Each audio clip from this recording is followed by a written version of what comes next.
Thus, let us continue to see the topic of the sacred ministers. Yesterday we concluded the class with the discussion of the three distinct canonical effects. And now we shall see the four specific issues that treated in the 4 chapters of this section. The 4 specific issues which are treated in the 4 chapters of this section. A. The formation of ministers. Here the focus is exclusively on preparation for the priesthood in diocesan or regional seminaries. Canons 232 to 264. B.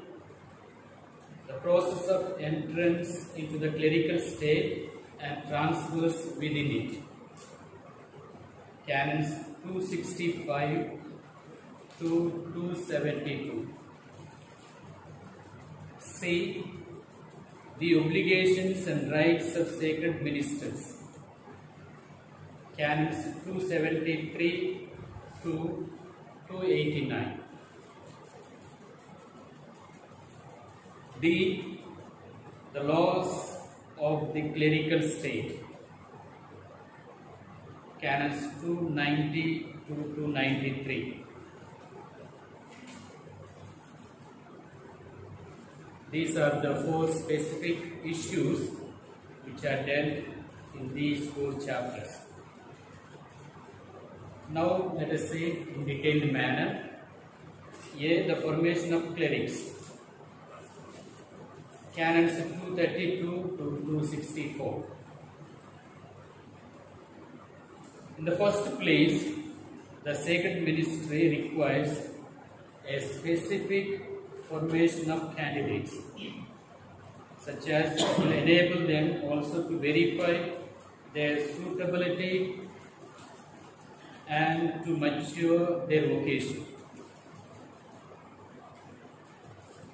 During the formation of the candidate, their suitability is examined, and not only their suitability but also to make them mature in their vocation to the priesthood or sacred orders.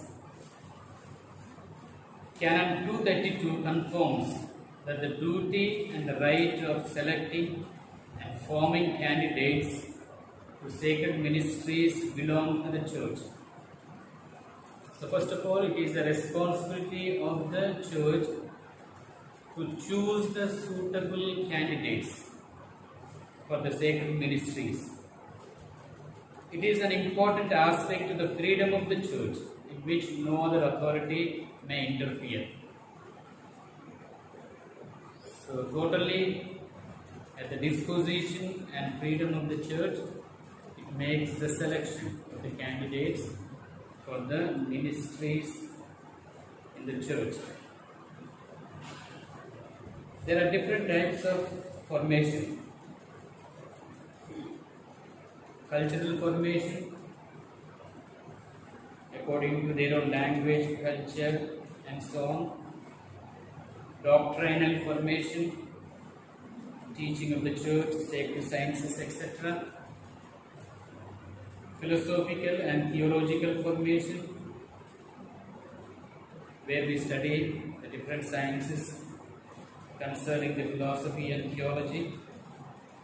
Spiritual formation, pastoral formation,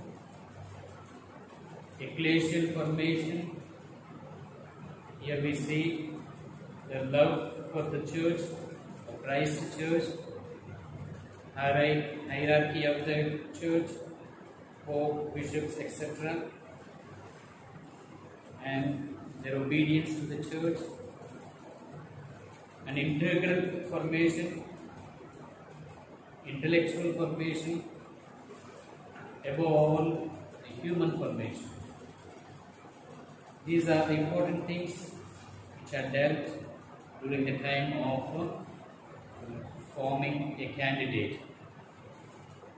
The preparation of the candidates for priesthood is ordinarily conducted in the major seminary, where they are to live for the entire time of their formation. So normally 6 years, or at least in certain circumstances for 4 years, according to the judgment of the diocesan bishop. Canon 235. The preparation for the candidates for the permanent diaconate includes a formation program of 3 years. With regard to the candidates for the permanent diaconate, for them the formation is required for 3 years. During that time, they are prepared by the persons put in charge of them, and prepared also by the conference of bishops, which the younger candidates must follow in some special house. So this is concerning the permanent deacons. So the program for the permanent deacons, the conference of bishops will see to it, and they will be given a special formation in a special house. Canon 236. In every diocese, if possible, a major seminary must be erected by the bishop. If possible. It's not compulsory, because it is very expensive and we need the personnel to teach and form them, and qualified personnel are required. So if possible, a major seminary must be erected by the bishop. If not, interdiocesan seminaries can also be constituted for various dioceses by their respective bishops. If not by the individual diocese, the interdiocese, one or two dioceses can come together and form a major seminary,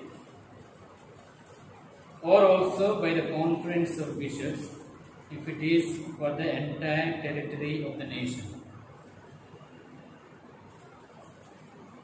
The erection of an interdiocesan seminary as well as the corresponding statutes must receive the approval of the Holy See. Canon 237. If a group of bishops, 2, 3, 4, 5, or for the entire territory of the nation, if they want to form or erect a major seminary, they should seek the approval of the Holy See. The diocesan bishop must carefully watch over the functioning of the seminary and the formation of seminarians in its various aspects. The responsibility of the diocesan bishop to supervise and see the functioning and formation of the seminarians in various aspects which we have just now seen, different types of or aspects of formation.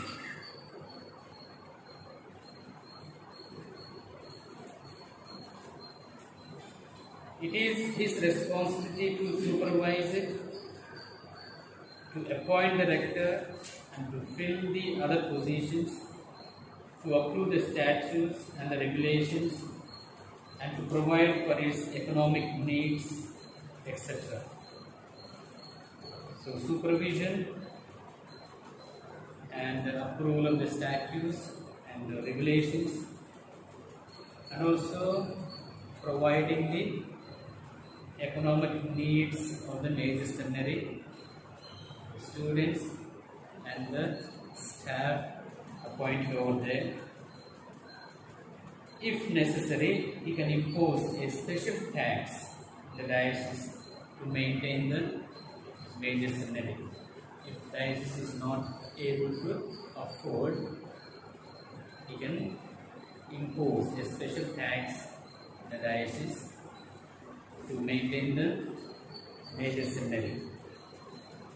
So when we saw the duties and obligations, rights of the Christ faithful, there we saw also that if there is any economic need in the diocese, if the bishop, local or ordinary, request, the faithful should support, help economically.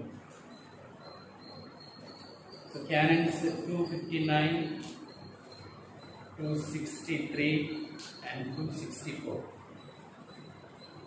Here we see about the things which we have discussed just now. The seminary is a public juridical person once it has been erected. The competent authority. The permission of the competent authority. If the seminary is erected, it gets or it becomes a public juridic person. So afterwards we will be seeing what is private juridic person and public juridic person. This was already studied in the general norms in the first year. It is ordinarily represented by the rector, the major seminary, who is in charge for the candidates, the rector first. Canon 238. It is the rector who directs it under the guidance of the diocesan bishop and according to the statutes approved by him. Furthermore, the seminary is exempt from parochial governance, so that the rector also functions as pastor for all those who live in the seminary. So normally, the seminary is not attached to a parish, because they can go for the pastoral experience and ministry, but the total responsibilities of the parish is not put on the seminary. The seminary is made free from parochial governance, so that the rector also functions as pastor for all those who live in the seminary. So the rector becomes the pastor and the rector, the formator of the seminarians. Chapter 2, Canon 262.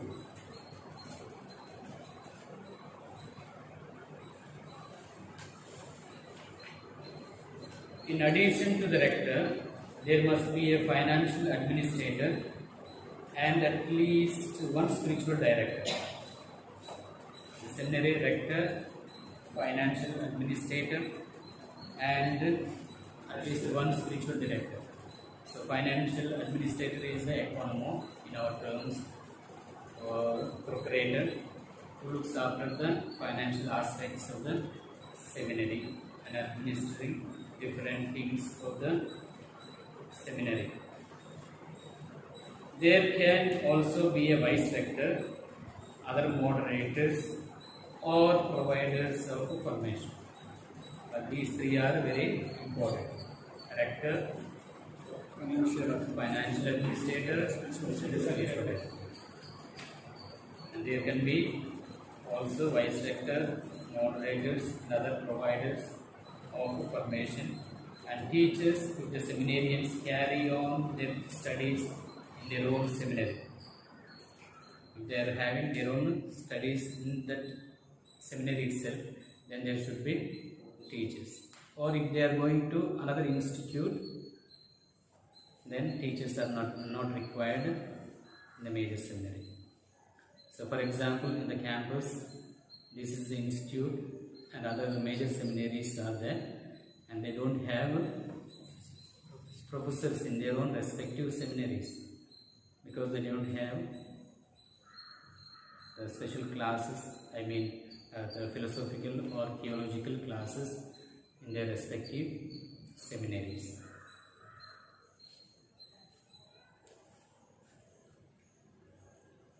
All under the guidance of the rector, collaborate in the formation of the candidates. So different personnel, financial administrator, spiritual director, vice rector, and moderators, and if there are teachers, all should be collaborators to the rector in giving the formation of the candidate. Canon 239. There are also ordinary and extraordinary confessors who hear the confessions of the seminarians in the seminary. So there should be ordinary and extraordinary confessors.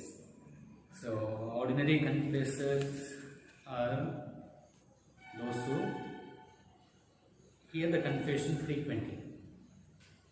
But an extraordinary confessor is the one in particular and special circumstance is called in if there is any important things or if the students need particularly to have confession. Otherwise, ordinary confessors during the monthly recollections and other occasions they can make their confessions. In order to safeguard the seminarians' freedom, they must be allowed to follow the spiritual direction of other priests designated by the bishop and to have access to any confessor inside or outside of the seminary. So normally in the seminary, if there is a spiritual director and he can direct spiritually, or if there is no spiritual director, particularly in the seminary, they can go out of the place and find out a suitable priest, a person who can guide the candidate spiritually with regard to his spiritual matters and in the time of confusion with regard to his vocation. The confessors and the spiritual directors are bound to secrecy.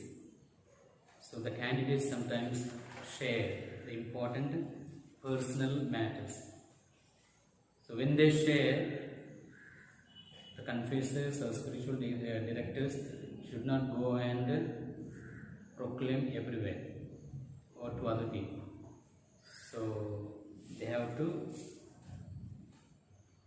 keep the secrecy and protect the personal reputation of the candidates.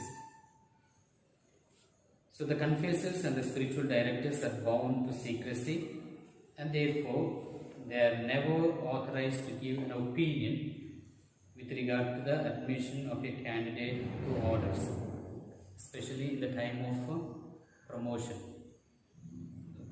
to the different orders,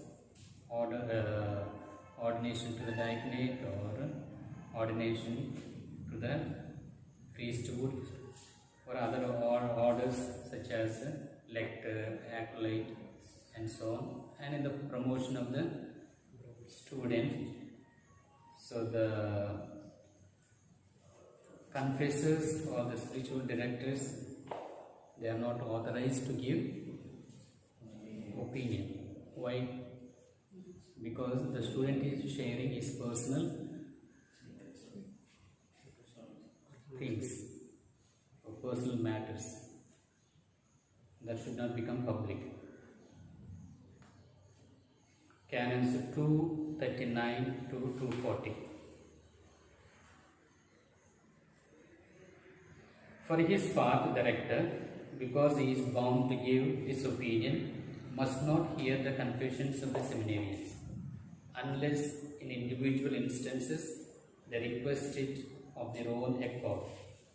Canon 985.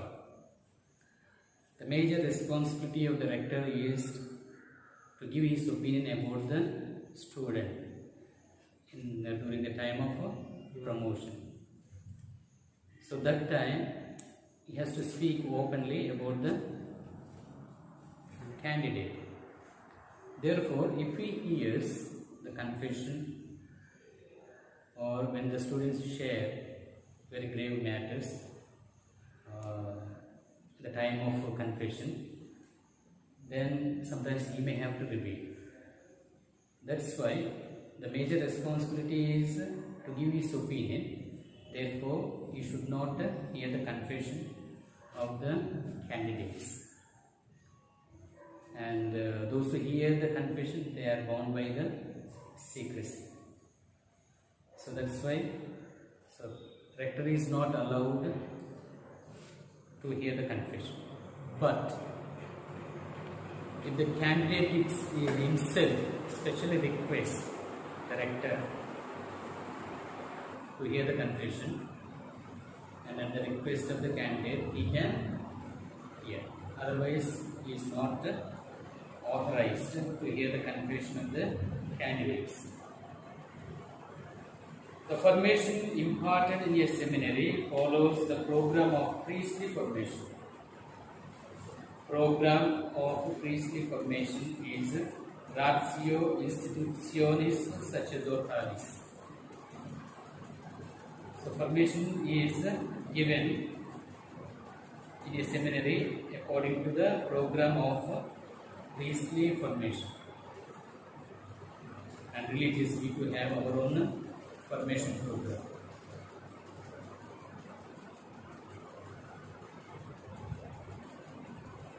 It is issued by the Conference of Bishops on the basis of the norms given in this regard by the Supreme Authority of the Church and approved by the Holy See, Canon 242.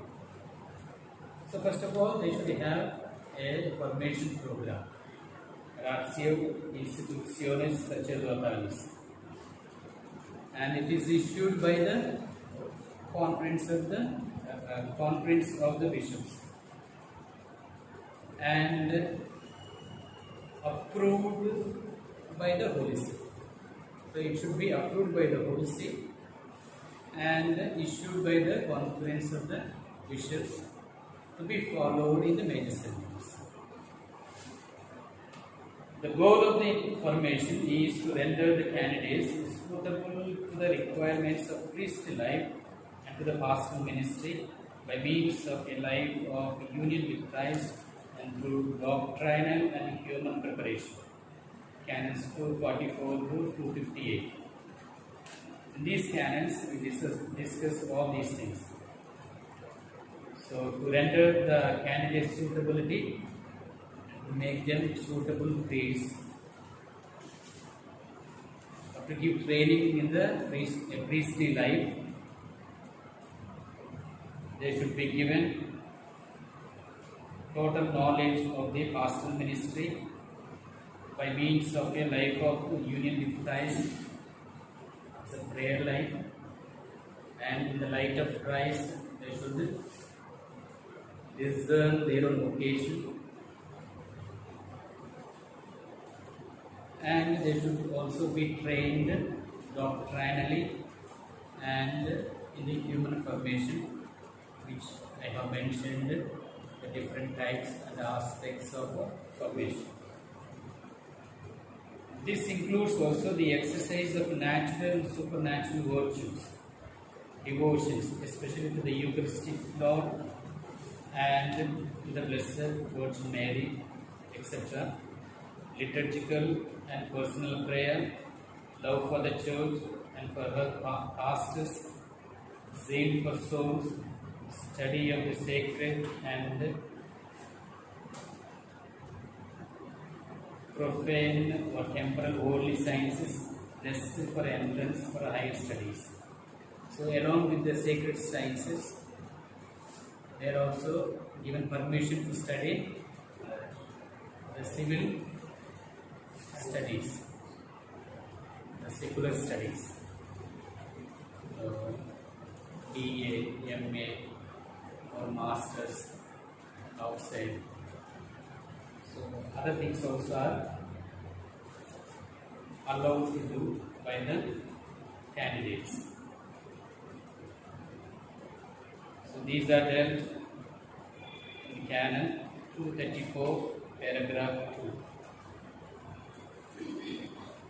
The members of institutes of consecrated life and societies of apostolic life who are candidates to holy orders must receive in their institute the same formation as the seminarians. So up to now we have dealt about the diocesian major seminary.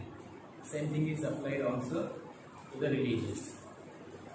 So but they can have all these studies in their own institute.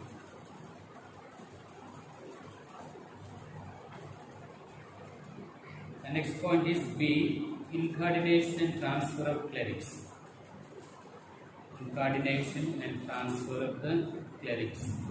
Canons 265 to 272.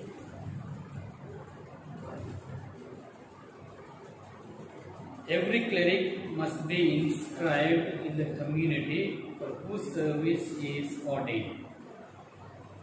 So this point we have already dealt. No cleric should be a loner. Okay, he should be attached to a particular diocese or institute. So every cleric must be inscribed in the community for whose service he is ordained. This relationship of inscription is called incardination. We have seen already. The community can be a hierarchical structure, particular church or personal prelature, in the case of the secular clergy. Otherwise, it can be an institute of consecrated life or a society that has the faculty of incardinating its own clerics. Canon 265.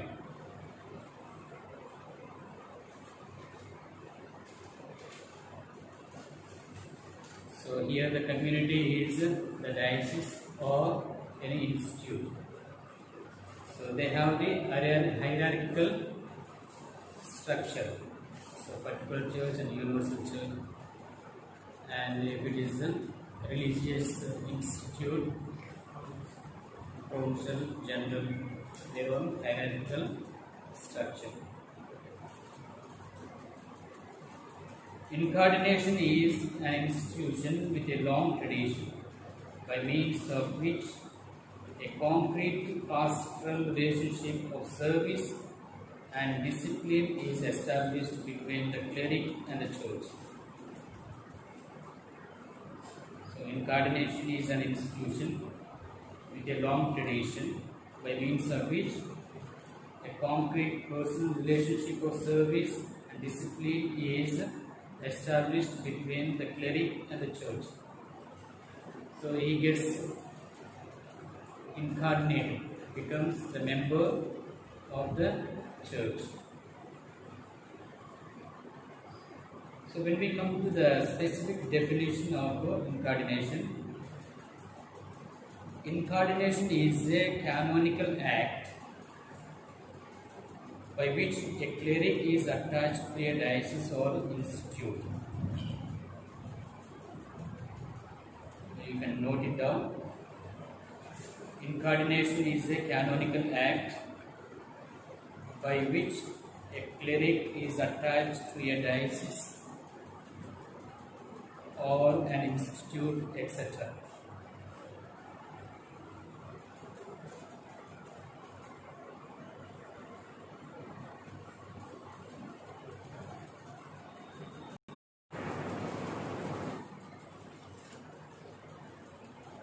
So, no one in the church has the right to be ordained for personal motives only. There must be a reason of service. So, for personal interest, personal project, and personal motives, no one should get ordained. One is getting ordained to render his service in a particular diocese or in the institute. Therefore, unattached or transient clerics are not admitted. That is to say, those who are ordained without being inscribed in any corporate body and thus are without a superior. So there should not be any candidate without a superior and without getting incarnated into a diocese or institute. He should be inscribed. Even during the formation, somebody should own you, to which congregation you belong, to which diocese that candidate belongs. So individually no one can come. Somebody should own the candidate. In order to be ordained, it is necessary to be called to orders by the diocesan bishop or by the privilege of the personal prelator to whose service one is admitted, or by the superior of the institute or society of whom the subject is a member. So with the ordination to the diaconate, a member of the faithful becomes a cleric and is incardinated. So that's already I mentioned. With ordination to the diaconate, a member of the faithful becomes a cleric and he is incarnated into that particular diocese or the institute. So for the religious, it is the profession, the member gets incarnated. So Canon 266. Incarnation, however, is not an indissoluble bond. There exists the possibility of obtaining excardination from a particular church. But incarnation is another particular church must simultaneously occur. This can happen in various ways with the written consent of the two bishops or by the legitimate residence for 5 years in the new diocese without opposition of the bishops. So here in this paragraph we deal about the excardination. So up now we said or discussed about the incarnation. So incarnation is not the permanent bond, indissoluble bond, but it's a permanent and lasting bond. There exists another possibility, that is of excardination from a particular church. If one wants to leave the present particular church and wants to get joined or inscribed in another diocese, it should happen incarnation and excardination simultaneously.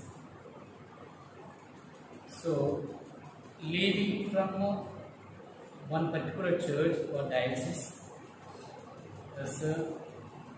so detaching from the diocese and getting attached into another diocese. So detaching from one particular diocese is excardination and getting attached to another diocese is incarnation. So before getting detached from particular diocese, you should get an accepting letter from other diocese or other bishop that he is ready to accept. And with that letter, he gets the excardination letter from the diocese where he is already incarnated or inscribed.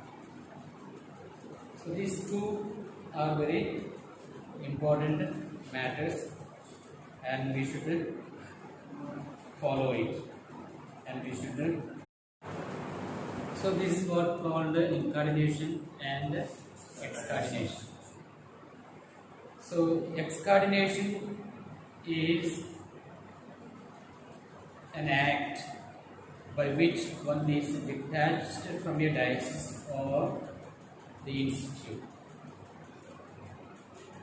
Excardination is an act by which one is detached from a diocese or the institute.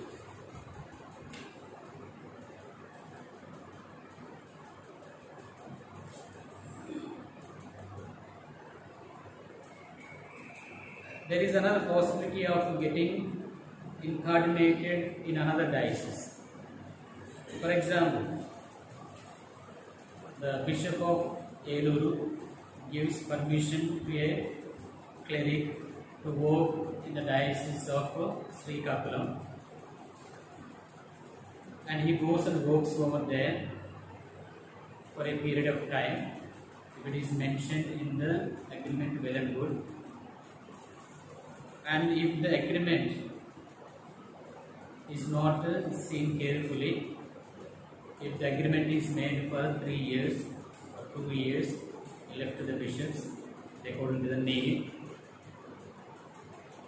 and after the expiry of the date, they should immediately rethink. If they forget,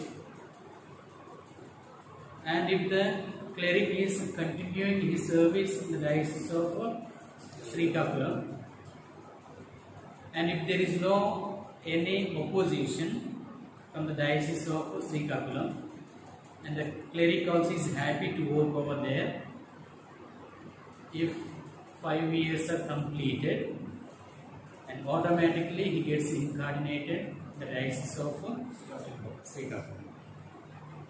That is the provision given by the canon law. So, with the written consent of the two bishops, or by the legitimate residence for 5 years, the new diocese without opposition of the bishops. So that way also can happen the incardination. So excardination from one diocese and incardination into another diocese. Also, the definitive admission of a cleric in an institute of consecrated life or a society of apostolic life determines excardination from the diocese and incardination in the institute or society.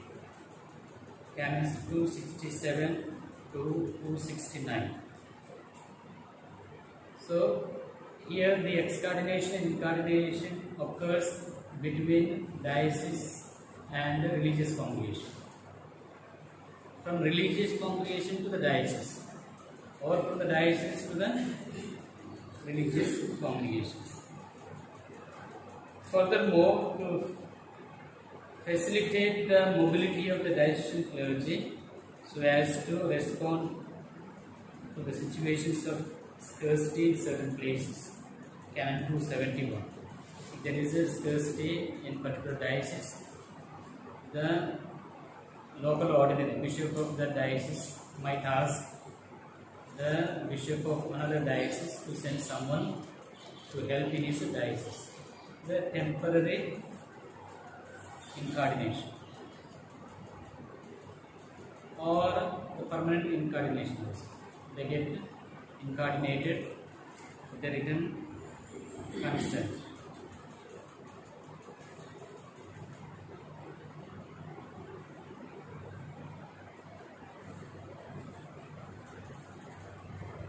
To facilitate the mobility of the diocesan clergy so as to respond to situations of scarcity in certain places, provides that a cleric can be temporarily transferred to another particular church, remaining, however, incardinated in his soul. So he gets already incardinated in the particular diocese, but temporarily he goes and works in another diocese.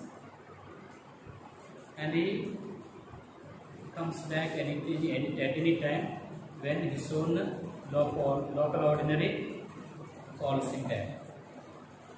He goes only for the service for temporary purpose.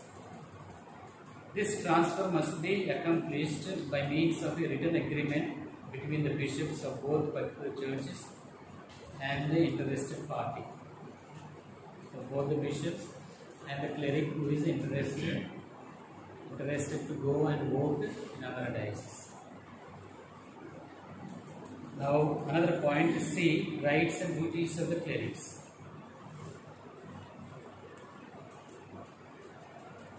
Canons 273 to 289. So as we have seen, the clerical condition implies specific functions, relationships and bonds which necessarily have a profound effect on the personal lifestyle of sacred ministers, determining particular rights and duties or modifying those that are common to all the faithful. The principal aspects are laid down in the Canons 273 to 289. So here we are going to see the rights and duties of the clerics. So earlier we studied when we discussed about the rights and duties of the Christian faithful. Clerics also are included, and these are specific only for the clerics. Obedience to the hierarchy, Canon 273. So the cleric should obey his hierarchy, which is a diocesan clergy. He should obey and show obedience to his bishop and to the Supreme Pontiff. If he is a religious, to his hierarchy, authority, as well as to the bishop where he is working, and ultimately to the Supreme Pontiff. Like all the faithful, sacred ministers must also obey the pastors of the church. This is the special obligation with regard to the Supreme Pontiff, and their own ordinary work also has to do with the exercise of their own ministry.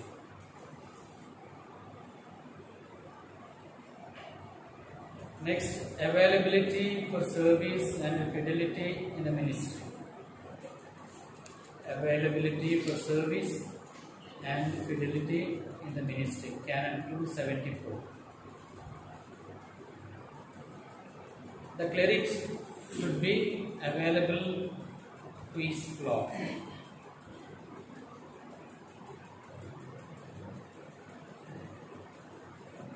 He is ordained priest or consecrated as a cleric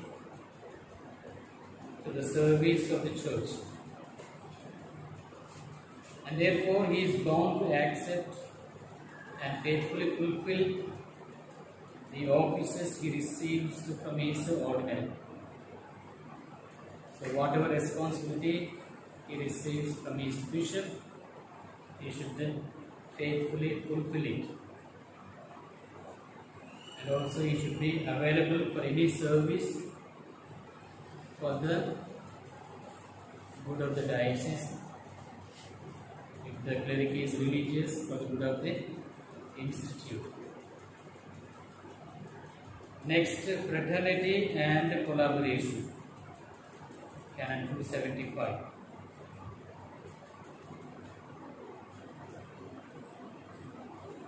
The duty of contributing to the building up of the entire church falls in a special way on clerics, so that they are to live among themselves and with the laity in a spirit of fraternity and collaboration.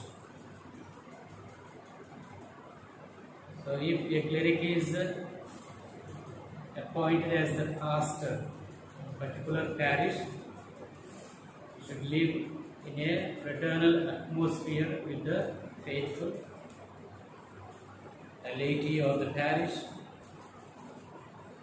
and with the collaboration of other clerics the members of the diocese, and particularly collaborating with the other clergy and the faithful.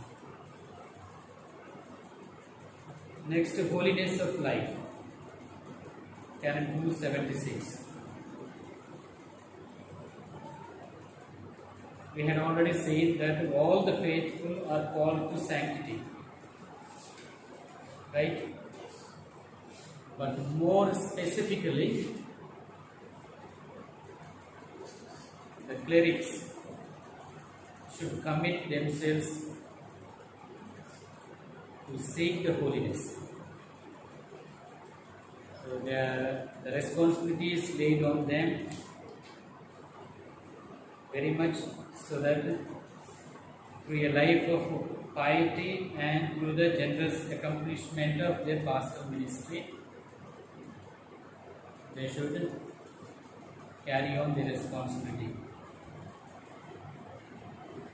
And instead also is faithful to lead such kind of holy life.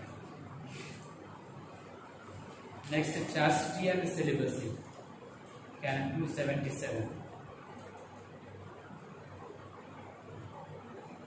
The sacred ministry also demands complete freedom of heart and dedication to the kingdom of God. So no one should become a priest by force and fear, right? So they have the freedom of choice. Therefore, with the same freedom, they should dedicate to the kingdom of God. Following an ancient, deeply rooted disciplinary tradition, the clergymen promised to observe complete continence and to remain celibate. So with all the self-control, avoiding all the worldly temptations, they should strive to live a celibate life. Therefore, clerics must observe perfect continence and remain celibate. In consequence, they must avoid with prudence and fortitude those situations in which their continence could be put in jeopardy or which could arouse scandal among the faithful. So with prudence they should avoid all the circumstances and situations where their life is going to put in danger. So they should be prudent enough to evaluate what is good and what is bad. And if it is going to be bad, then you should avoid those circumstances, situations. They must also follow the dispositions given by the diocesan bishop in this matter. But logically, married deacons must make a holy use of marriage. So married deacons believe a marital life.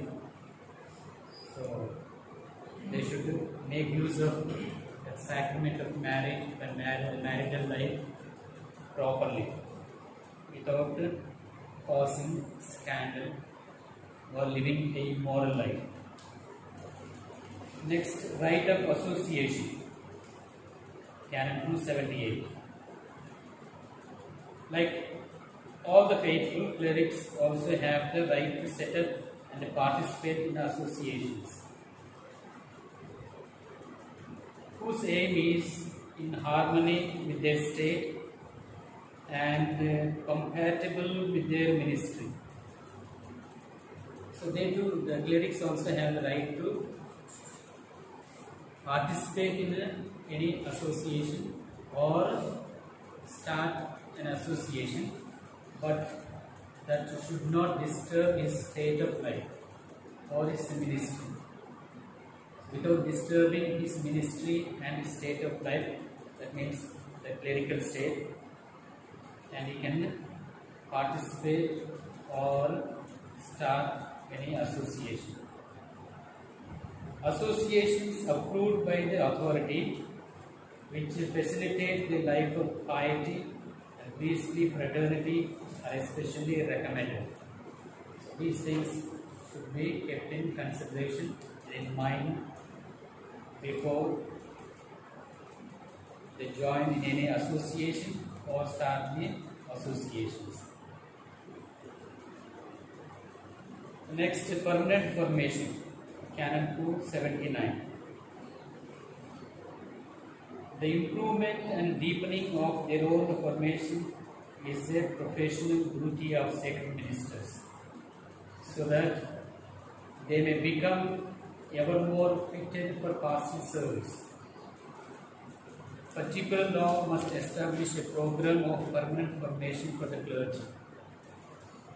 So till the ordination, so ordination to the priesthood, we have the initial formation, and after the ordination we have the ongoing formation. So that is called also the permanent formation.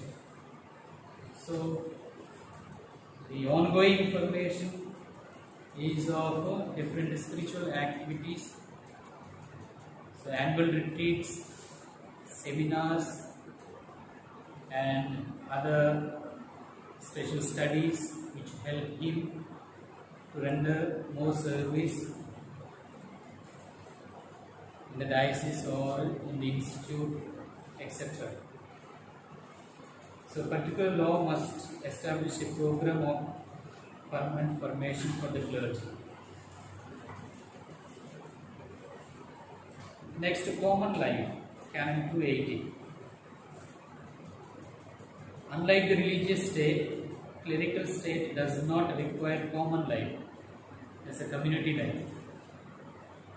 So the clerics are not bound by the common or community life.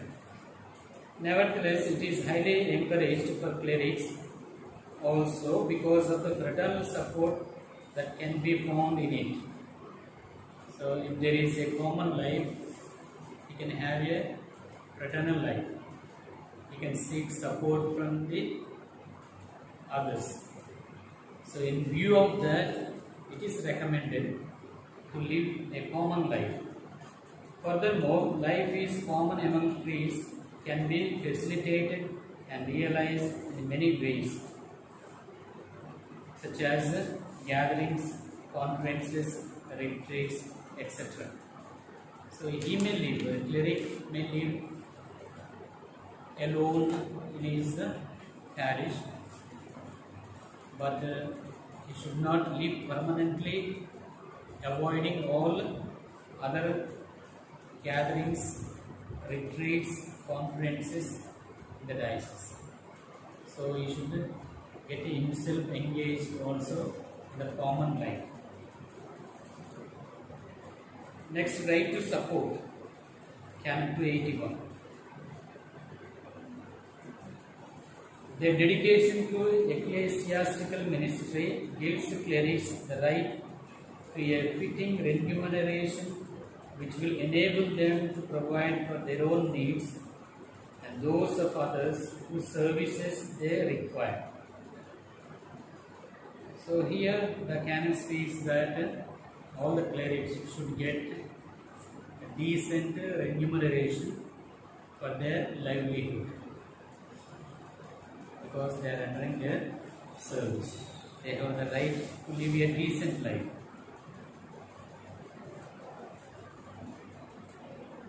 But not a luxurious life. Or other way, so starving. That is not expected of the church. So all the clerics should be, or they should live a decent life. With regard to the remuneration of married deacons, one must take into account their dedication to the offices of the church, their family needs, and the income that they have from their civil profession. So all these things should be considered with regard to the married deacons. So they also need certain remuneration because they are having a family. With the clerics only one, but married deacons, wife and children, and that should be taken into consideration. Also, the service that he is doing, and if he is doing any civil job as teacher, professor, doctor, or any other job he is doing, that also must be taken into consideration. And if his life demands a decent remuneration, that should be provided. The next, detachment from temporal goods, Canon 282. So in social life, clerics must be exemplary for their simplicity and detachment from material things.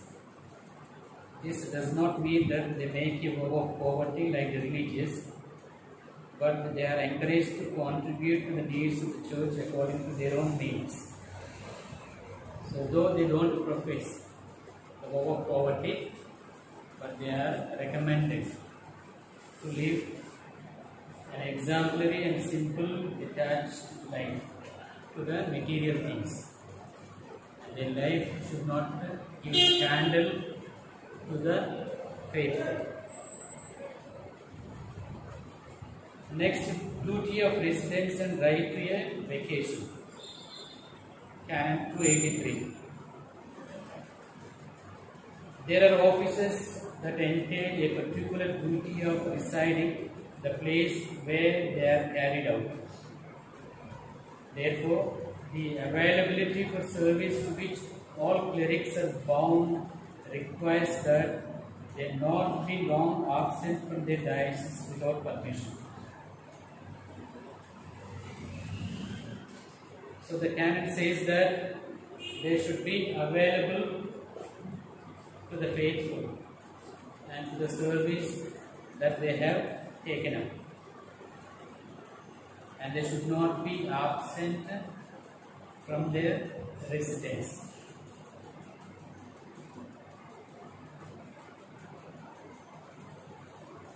Canon 1396.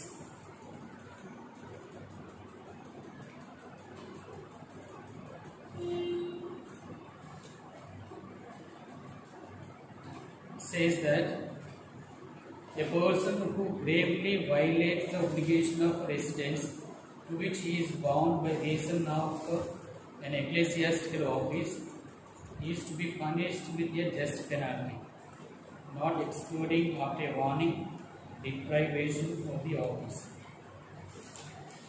So this serious action will be taken if he is not remaining in his residence.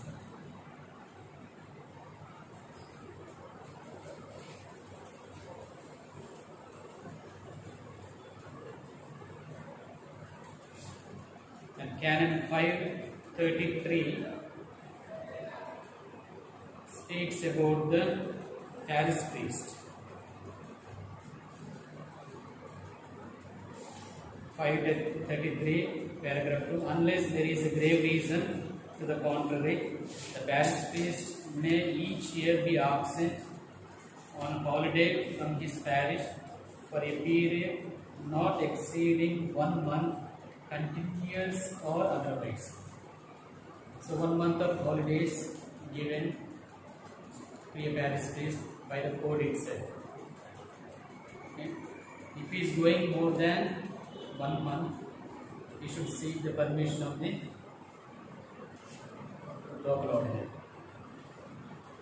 So sometimes they go for a special course, a seminar which lasts more than 1 month. So he can go provided with the permission of the local ordinary, so that the ordinary will make an alternative to look after the spiritual needs of the parish. For an absence from the parish of more than a week, however, the parish priest is bound to advise the local ordinary. Even if it is more than a week, should inform the local ordinary, because any grave need might occur in the parish. death of a faithful or some other needs might arise. So suddenly should not disappear for a long time from the parish.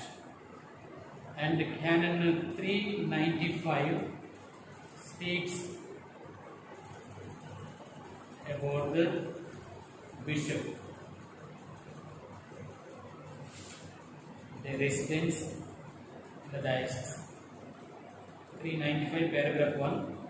The diocesan bishop is bound by the law of personal residence in his diocese, even if he has a coadjutor or auxiliary bishop.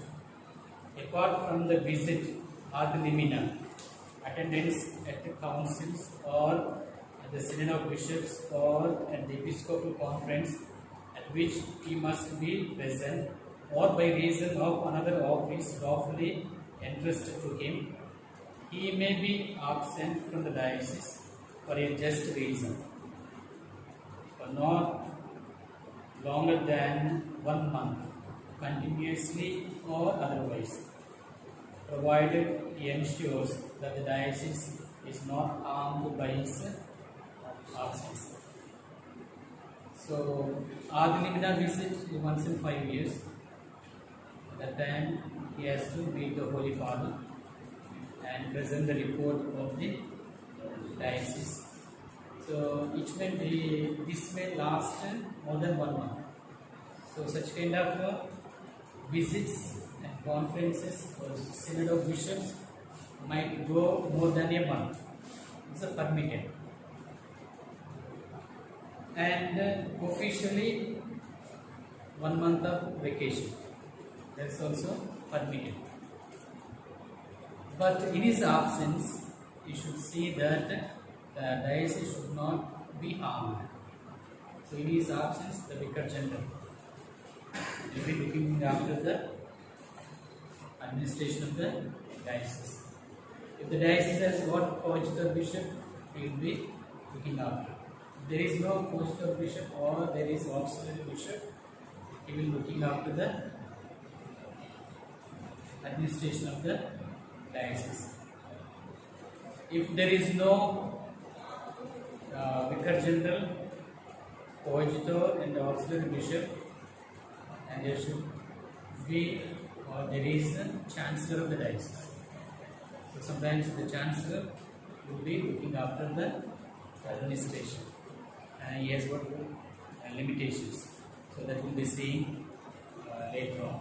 So therefore, what is mentioned here is they should be residing in their own place. Parish priest in his parish and bishop in his diocese. The next, clerical attire. Clerical attire is a dress. Clerical dress. Canon 284. Clerics have a public ministry to accomplish and are at the service of all by their vocation.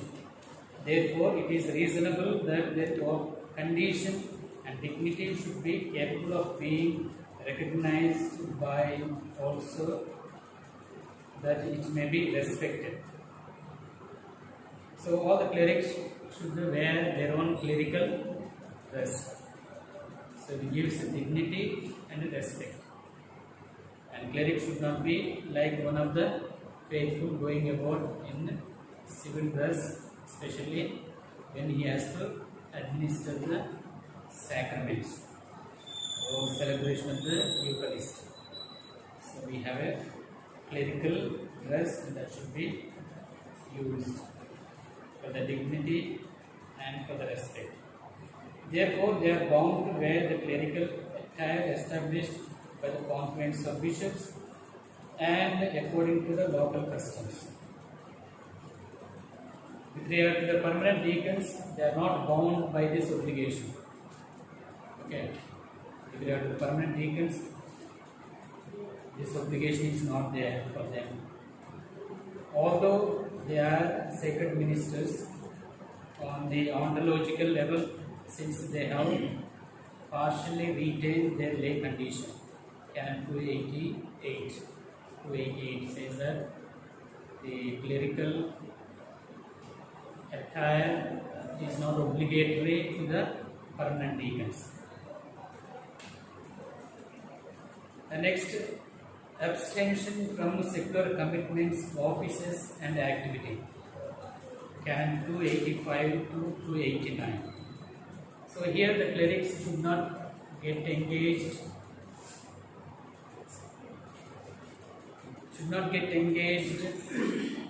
in worldly affairs such as armed service, jury duty, or economic, professional, political, and in relation with the labor unions, etc. So cleric must do his duty that is prescribed by the law, but not getting engaged in different other worldly programs, etc. Permanent deacons are not bound by these limits to civil participation. So permanent deacons are exempted since they act as a laity in these matters. That's why they are not bound by these limits. Nevertheless, whenever a cleric is legitimately occupied with secular affairs, he does so on his own account. So these are the important duties and rights of the clerics.